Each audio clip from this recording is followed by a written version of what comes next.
সদৌ অসম ছাত্ৰ সন্থাৰ প্ৰাক্তন সভাপতি দীপাংকৰ কুমাৰ নাথ বিজেপিত যোগদান কৰাৰ পাছতে সৰ্বত্ৰে সমালোচনাৰ ঢৌ তুংগত উঠিছে।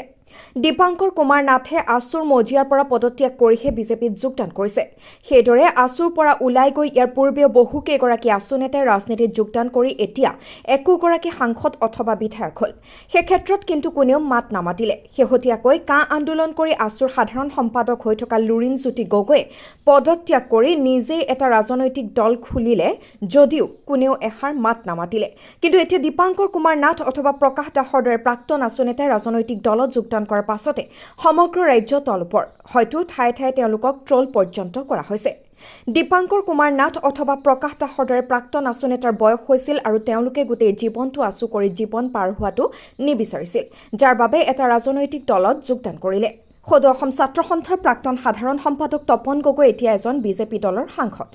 ধেমাজিৰ আসু নেতা চিত্ৰ বসুমতাৰী, আসুৰ প্ৰাক্তন সভাপতি শংকৰ প্ৰসাদ ৰায় তেওঁলোকৰ কথা পাহৰি গৈছে নেকি?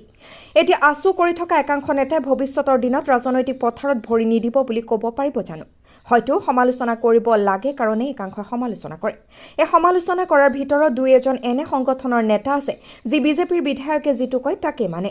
যদি বিধায়কে কয় এজন বিধায়কৰ বিৰোধী কৰা তেওঁলোকে তাকেই কৰে। গতিকে তেওঁলোকে আনক সমালোচনা কৰাটো সঁচাকৈ হাঁহি উঠাৰহে কথা।